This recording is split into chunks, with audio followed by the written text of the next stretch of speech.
नमस्कार दोस्तों, मैं हूं योगेश राणा और आजकल यह चर्चा बहुत तेजी से हो रही है कि भाजपा बड़ी चिंता में है क्योंकि गुजरात, राजस्थान, मध्य प्रदेश, छत्तीसगढ़, झारखंड, दिल्ली, हरियाणा, हिमाचल प्रदेश, उत्तराखंड और पूर्वोत्तर के प्रदेशों में करीब करीब सभी लोकसभा की सीटें भाजपा ने पिछले चुनाव में जीती थी और उत्तर प्रदेश में भी अधिकतर सीटें भाजपा के पास है।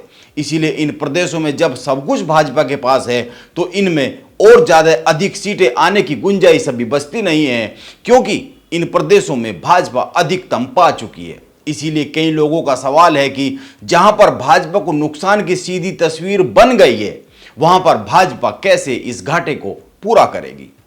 यह एक बहुत ही स्वाभाविक सा सवाल है और उस समय और भी अधिक जरूरी सवाल बन जाता है जब द हिंदू अखबार से बातचीत में आरजेडी नेता मनोज झा बहुत ही आत्मविश्वास के साथ कहते हैं कि 2024 के चुनाव में भाजपा बिहार में 2 सीटें नहीं जीत पाएगी, जबकि 2019 में अकेले 17 सीटें भाजपा ने जीती थी।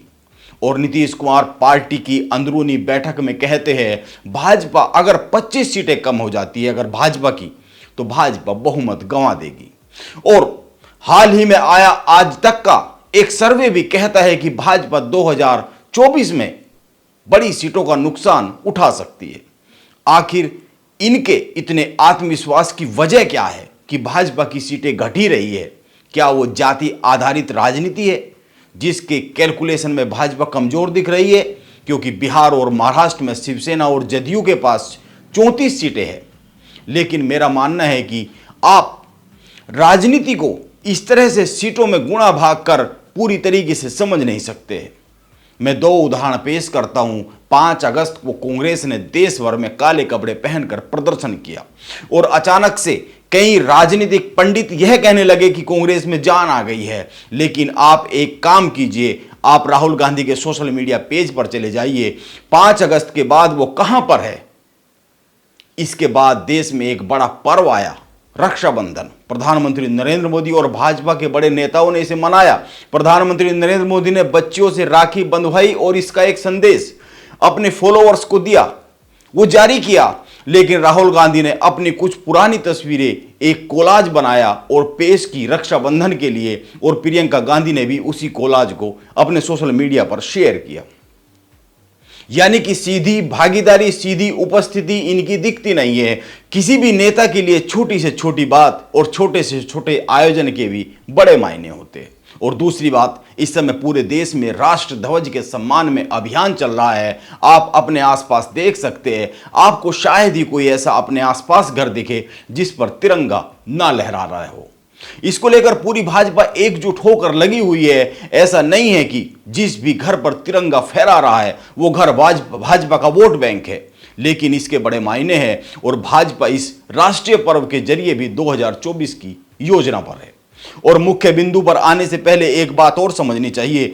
इस समय देश में जो सबसे बड़े मुद्दे हैं वो महंगाई और बेरोजगारी है, लेकिन बात हो रही है रेवड़ी कल्चर पर।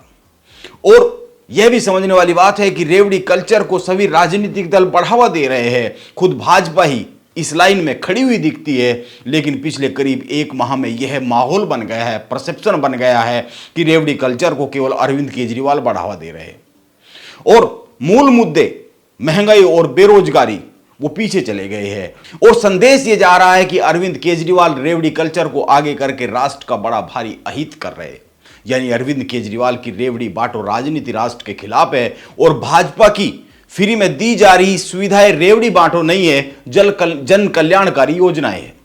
जबकि अभी तो यह भी समझ में नहीं आ रहा है कि किसे रेवड़ी कहा जाए और किसे जन कल्याणकारी योजना कहा जाए, क्योंकि इस पर बड़ा कंफ्यूजन है। एजुकेशन को फ्री किया जाता है तो इसको जन कल्याणकारी योजना कह सकते हैं, और जब किसी स्टूडेंट को लैपटॉप या मोबाइल शिक्षा के लिए बांटा जा सकता है तो इस पर क्या सवाल खड़े हो सकते हैं? ये बड़ा घालमेल जैसा एक मुद्दा है और जो मुख्य मुद्दे हैं वो कहां है? और जब सब पार्टी इस पर एक जैसा रवैया रखती है तो फिर ये मुद्दा ही क्यों उठाया जा रहा है? क्योंकि उत्तर प्रदेश में योगी आदित्यनाथ भी छात्राओं को स्कूटी देने की बात करते, वादा करते, और प्रियंका गांधी भी फोन और स्कूटी देने की बात करती है, और अरविंद केजरीवाल तो है ही फ्री की घोषणा और योजनाओं के सरताज राजनीति के। इसीलिए यह जो राजनीति का मायाजाल है, इसमें माहौल बनाया जाता है। और विपक्ष क्या माहौल बना पा रहा है, यह एक सवाल है। अब मुख्य बात पर आते हैं। मैंने शुरू में कुछ प्रदेशों के नाम गिनाए हैं। इसमें भाजपा ने, इन प्रदेशों में भाजपा ने पिछले लोकसभा चुनाव में करीब करीब सभी सीटें जीती थी। लेकिन नीतीश कुमार के बिहार कांड के बाद 4 राज्यों के नाम बड़े चर्चा में है। इनमें पश्चिम बंगाल, बिहार, महाराष्ट्र और कर्नाटक। इन राज्यों से 2019 के लोकसभा चुनाव में भाजपा ने बड़ी सफलता पाई थी। इन चारों राज्यों में भाजपा ने अपने सहयोगियों के साथ मिलकर 81 सीटें जीती थी, जिसमें से अकेले महाराष्ट्र और बिहार में शिवसेना और जदयू के पास 34 सीटें हैं। और राजनीति के पंडित कह रहे हैं कि इन 34 सीटों की भरपाई भाजपा से कहां करेगी। इन 34 सीटों को लेकर इन प्रदेशों में बड़ा कांड हो सकता है 2024 में, क्योंकि यह बात सही है कि महाराष्ट्र में शिवसेना, एनसीपी और कांग्रेस मिलकर लड़ते हैं। और बिहार में अगर नीतीश कुमार और तेजस्वी यादव का यह गठजोड़ टिक जाता है तो भाजपा को चिंता हो सकती है। पर आप 3 बातों को समझिए। 2019 के चुनाव से पहले भी यह खूब चर्चा हुई थी कि भाजपा को इस चुनाव में बड़ा नुकसान हो सकता है। इस तरह के सर्वे भी आए थे और इस बार भी आज तक के सर्वे से इसकी शुरुआत हो गई है। लेकिन आप गौर कीजिए, पहली बात, यह जो बिहार, महाराष्ट्र और अन्य प्रदेशों की बात कर भाजपा को संकट में होने की बात की जाती है, यह कुछ हद तक सही है। लेकिन आप इस बात पर गौर कीजिए कि इन प्रदेशों में सभी क्षेत्रीय दल जातिगत समीकरणों के कारण मजबूत दिखते हैं।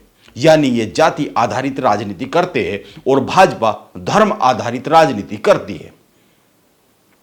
दोनों राजनीति एक दूसरे के विपरीत धारा की राजनीति है। जब धर्म की राजनीति में तीव्रता आती है तो जाति आधारित राजनीति संकट में पड़ जाती है, और जब जाति आधारित राजनीति मजबूत होती है तो धर्म आधारित राजनीति कमजोर होती है।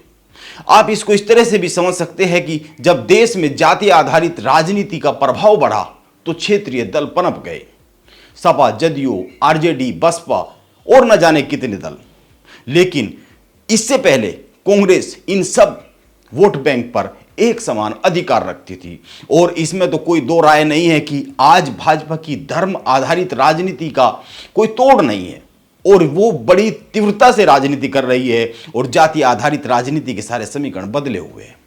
और दूसरी बात, जदयू से लेकर शिवसेना तक और कांग्रेस से लेकर अरविंद केजरीवाल तक जैसे जैसे चुनावी साल पास आ रहा है, सीधा नरेंद्र मोदी पर हमला कर रहे हैं। विपक्ष की यह सबसे बड़ी राजनीतिक खामी है कि केंद्र सरकार का विरोध नहीं कर रही है और सत्तारूढ़ भाजपा का विरोध नहीं कर रही है। बजाय इसके नरेंद्र मोदी पर सीधा हमला कर रहे हैं। इससे सरकार की नाकामियों को लोग भूल जाते हैं और मुद्दे को भूल जाते हैं और नरेंद्र मोदी के पक्ष में गोलबंद होने लगते हैं। क्योंकि नरेंद्र मोदी आज की तारीख में राजनीति की बड़ी फिगर है, उनके फॉलोअर्स बहुत आक्रामक है, इसीलिए उनके फॉलोअर्स भी आक्रामक हो जाते हैं राजनीति में। और तीसरी बात, जो कि मैं बार बार कहता हूं, यह जो राहुल गांधी मौसमी राजनीति करते हैं, टुकड़ों टुकड़ों में राजनीति करते हैं, यह पूरे विपक्ष के लिए घातक है। 5 अगस्त के बाद से राहुल गांधी कहां पर है, यह आप के लिए खोजने का विषय हो सकता है। यह भी एक बड़ी बात है। नमस्कार, आप बने रहे मेरे साथ।